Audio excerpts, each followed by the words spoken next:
That anxiety isn't anxiety. It might be the Holy Spirit trying to warn you before you scroll away.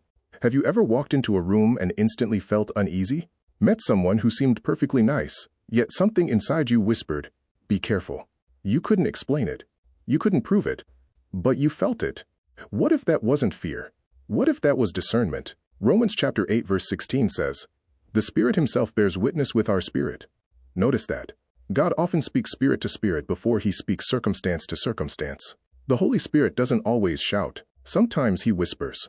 Just like in 1 Kings chapter 19 verse 12, God was not in the wind, not in the earthquake, not in the fire, but in a still small voice. And sometimes that voice feels like a sudden check in your spirit, a hesitation, a discomfort, a loss of peace. Acts 16 tells us that Paul and his companions were forbidden by the Holy Spirit from entering certain regions. Think about that. No visible danger, no obvious threat, yet the Spirit said, "Not this way." Nehemiah experienced the same thing. When false prophets tried to manipulate him, he discerned that God had not sent them. Something inside him recognized the deception. But here's where many believers get confused. Not every uneasy feeling is the Holy Spirit. Sometimes it's fear, sometimes it's worry, sometimes it's the flesh. So how do you know the difference? Philippians chapter 4 verse 7 gives the answer. The peace of God guards your heart. And Colossians chapter 3 verse 15 says, "Let the peace of Christ rule in your hearts." The word rule means to act like an umpire. God's peace makes the call. Fear creates confusion. The Holy Spirit creates clarity. Fear pushes. The Holy Spirit guides.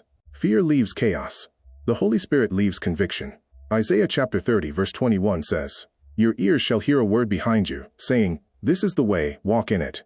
Believer, you're not crazy. You're not imagining everything. Sometimes your spirit detects what your eyes cannot see. The Holy Spirit is still teaching, still guiding, still warning, just as Jesus promised in John chapter 14 verse 26. But here's the part most Christians never learn.